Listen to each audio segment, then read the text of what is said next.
This is Twickenham, the home of rugby, and I'm here to join the England Rugby Sevens team while they train. So if you go along, it gives you pretty much everything that you could want. Brett Davison is the team's head of physical performance. Zones, which we would have to specify. His players are amongst the most closely monitored people in the world. They've got on a little GPS unit that sits in a little neoprene pocket on their jersey between the shoulder blades. There we go. And then they've got a heart rate strap on. Those two coordinate between each other, and then the information just comes straight back to us. Now, I'm a doctor, and I'm used to examining people and looking for the subtle signs of illness and injury.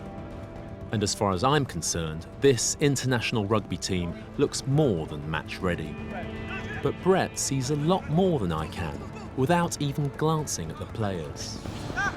He does it simply by looking at a screen full of numbers. Run me through what you've got here. Okay, there's obviously speed, your current, your average, and your maximum. Heart rate, exactly the same. Distance, so that's for the whole training session. Dynamic stress load looks at number of accelerations, decelerations. High speed running is the number of meters they've run, maximum speed. All those numbers help Brett detect problems well before any doctor could. You can see the injuries in terms of their speed or their lack of, usually, and certainly their running intensity will be off what we know it could be for that particular individual. This is Jeff's trace, and at the moment he's cruising at 18 odd kilometers an hour, which is not very fast for these guys. So you can certainly start to see where somebody's struggling.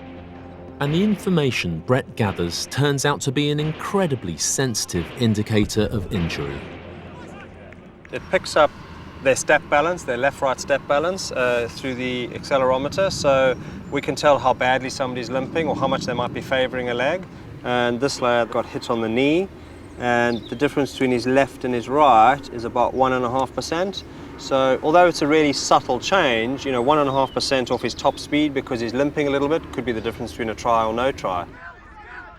Since he started monitoring his players this intensely, Brett's found that their soft tissue injuries have fallen by a stunning 80%. He's stopping injuries before they arise. To Brett, it's become something of a crystal ball, allowing him to see into the players' futures.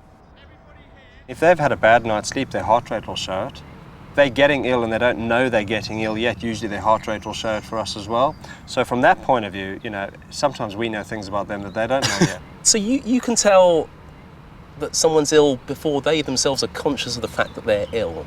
It hasn't failed us yet, where we've seen data and we haven't reacted to it, and literally the player's woken up the next day and said, I'm crook, I can't train, and we've been a bit upset that we haven't acted on it. But we generally pick up illness 24 hours before they might start to feel ill.